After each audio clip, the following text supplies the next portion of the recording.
कि ये पूरा कानून काला कानून है, ये अनकॉन्स्टिट्यूशनल है। जो सुप्रीम कोर्ट ने जजमेंट में कहा था कि वो वक्फ की प्रॉपर्टी है, गवर्नमेंट ने सेक्शन 2 के जरिए पूरे ट्रस्ट को निकाल दिया वक्फ से। हिंसा जो हो रही है हम उसका कंडेम करते हैं, चाहे वो एक हिंदू धर्म के बाप बेटे का मॉब लिंचिंग हो या फिर एक मुसलमान की पुलिस फायरिंग में मौत हो। हिंदू धर्म के एंडोमेंट बोर्ड, बौद्ध धर्म के, जैन धर्म के, सिखों के गुरुद्वारा प्रबंधक कमेटी के लिए कानून होगा और मुसलमानों के लिए अलग कानून होगा। ये आपने किया ना काम, सरकार ने किया काम कि आपने बताया, ये नफरत की मिसाल आपने, डिस्क्रिमिनेशन की मिसाल आपने कायम की है। हम देखिए, सुप्रीम कोर्ट ने इंटरिम रिलीफ दिया। हमारी पार्टी का और all India Muslim personal law board का ये स्टैंड रहा है कि ये पूरा कानून काला कानून है, ये अनकॉन्स्टिट्यूशनल है। इसलिए अनकॉन्स्टिट्यूशनल है ये कि फंडामेंटल राइट्स को वायलेट करता है, चाहे आर्टिकल 14 हो, 15 हो, 25 और 26 और 29 हो। तो ये जो इंटरिम ऑर्डर है, इससे हटकर हम इसको कॉशियसली देखते हैं। क्यों देखते हैं? क्योंकि इसमें करीब 45-48 अमेंडमेंट्स हैं। एक अमेंडमेंट ऐसा है कि अभी जब हम बात कर रहे हैं, लिमिटेशन एक्ट अप्लाई हो रहा है, तो जितने लोग लैंड ग्रैबर्स हैं या एंक्रोचर्स हैं वो मालिक बन रहे हैं। और फिर वक्फ इवैक्यू प्रॉपर्टीज जो है वो ख़ास तौर से देश में पूरी जगह पर और पंजाब हरियाणा में बहुत है, वो अब गवर्नमेंट कस्टोडियन में चले आएंगे, तो वक्फ बोर्ड से हम उसको लूज कर रहे हैं। तीसरा यह है कि सेक्शन 2 में जो ट्रस्ट एक्ट है, जो सुप्रीम कोर्ट ने जजमेंट में कहा था कि वो वक्फ की प्रॉपर्टी है, गवर्नमेंट ने सेक्शन 2 के जरिए पूरे ट्रस्ट को निकाल दिया वक्फ से। और इसका पहला फायदा होगा देश के सबसे बड़े दौलतमंद आदमी को, जिसने खोजा ऑर्फनेज पर अपना घर तामीर किया था, जिसका केस अभी सुप्रीम कोर्ट से है, तो सेक्शन 2 से उसको फायदा होगा। पूरे जो वक्फ जो ट्रस्ट है, उसको ट्रस्ट है बोल के वक्फ से निकल जाएंगे। चौथा ये है कि ये 5 साल का प्रोविजन है। कौन तय करेगा कि 5 साल से प्रैक्टिसिंग मुसलमान है? और अगर कोई महिला होगी तो उसका कौन तय करेगा? और जब वो 5 साल तक मुसलमान के वक्फ को नहीं दे सकेगी, दूसरे धर्म को दे सकेगी, तो ये तो नुकसानदेह है।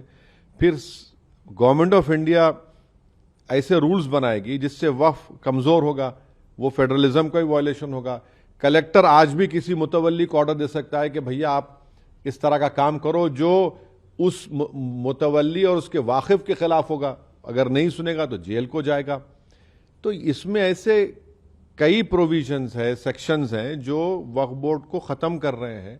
तो एक लीगल बैटल तो हमारी कंटिन्यू रहेगी, हमारा प्रोटेस्ट भी कंटिन्यू रहेगा, क्योंकि सवाल सिर्फ पूरे लॉ के खिलाफ हम लोग हैं जो अनकॉन्स्टिट्यूशनल है और ब्लैक लॉ है, जो वक्फ को बचाने के लिए नहीं लाया गया है, जो वक्फ को लूटने के लिए, वक्फ को बर्बाद करने के लिए, छीनने के लिए लाया गया है। माननीय उच्चतम न्यायालय ने यह भी कहा कि ज्यादा पिटिशंस आई हैं उनको कहीं ना कहीं वो एक तरीके से दिखाई देती हैं, एक ही बात पिटिशन में आती है। तो कुछ पिटिशंस को सुनने की बात कही गई है। 5 ठीक है, सुप्रीम कोर्ट ने कहा है 5 पिटिशन सुनी जाएंगी, बहुत अच्छा है। हम तो यही चाहेंगे कि ऑनरेबल सुप्रीम कोर्ट इसको जल्द से जल्द सुने, क्योंकि इसमें ऐसे कई सेक्शंस हैं जिससे वक्फ को ख़त्म किया जा रहा है। और हम उम्मीद करते हैं कि सुप्रीम कोर्ट इस पर सुनवाई करेगा और एक कंटिन्यूस बेसिस पर फ्यूचर में सुनवाई होगी। सर, वक्फ कानून के लागू होने के बाद देखा कि देश के कई हिस्सों में हिंसक प्रदर्शन हुए। पश्चिम बंगाल से ज्यादातर तस्वीरें देखिए, हिंसा जो हो रही है हम उसका कंडेम करते हैं, चाहे वो एक हिंदू धर्म के बाप बेटे का मॉब लिंचिंग हो या फिर एक मुसलमान की पुलिस फायरिंग में मौत हो। मगर सरकार ने यह कानून क्यों लाया?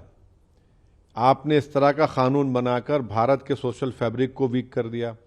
आपने इस तरह का कानून बनाकर भारत की जनता को पैगाम दिया कि हिंदू धर्म के एंडोमेंट बोर्ड, बौद्ध धर्म के, जैन धर्म के, सिखों के गुरुद्वारा प्रबंधक कमेटी के लिए कानून होगा और मुसलमानों के लिए अलग कानून होगा। ये आपने किया ना काम, सरकार ने किया काम कि आपने बताया, ये नफरत की मिसाल आपने, डिस्क्रिमिनेशन की मिसाल आपने कायम की है। हम तो कह रहे थे पार्लियामेंट के अंदर, ज्वाइंट वर्किंग कमेटी में हमने टाइसन नोट भी दिया। ये तो सरकार की जिम्मेदारी है। सरकार की इस गलत फैसले की वजह से आप टारगेट कर रहे हैं मुसलमानों के ईमान को, मुसलमानों की मस्जिदों को, दरगाहों को, इमाम बाड़ों को। और अब कैसे उम्मीद करेंगे कि कोई गयूर मुसलमान आपके सामने सर झुका देगा? आपके कानून को एक्सेप्ट कर लेगा जो जो कॉन्स्टिट्यूशन के खिलाफ है, फ्रीडम ऑफ रिलीजन के खिलाफ है, आर्टिकल 26 का ग्रेव वायलेशन है। कल सीजे पर चिंता व्यक्त की थी जिस तरीके से हिंसा हो रही थी सर, और कहीं ना कहीं अब आगे किस राह पर देखते हैं इस कानून? देखिए हम वायलेंस के खिलाफ थे, हैं और रहेंगे, मगर प्रोटेस्ट हमारा अधिकार है। हम जनता के दरमियान में जाएंगे, अपनी बात को रखेंगे, प्रोटेस्ट होगा। All India Muslim personal law board ने जो प्रोटेस्ट का प्रोग्राम बनाया, हम उसकी सपोर्ट करते आए, सपोर्ट करेंगे। ह्यूमन चेन का उन्होंने ऐलान किया, एक डेट को ह्यूमन चेन होगी, एक तारीख के दिन कोई डेट अनाउंस होगा जिसमें 10 मिनट के लिए लाइट बंद होगी, महिलाओं का प्रोटेस्ट होगा। प्रोटेस्ट तो डेमोक्रेसी की रूह है भाई, वरना अगर प्रोटेस्ट नहीं होगा तो फिर डिक्टेटरशिप रह जाएगी, फिर जमहूरियत कहाँ रहेगी, लोकतंत्र कहाँ रहेगा। प्रोटेस्ट पीसफुल होना चाहिए और पीसफुल होगा इंशाल्लाह।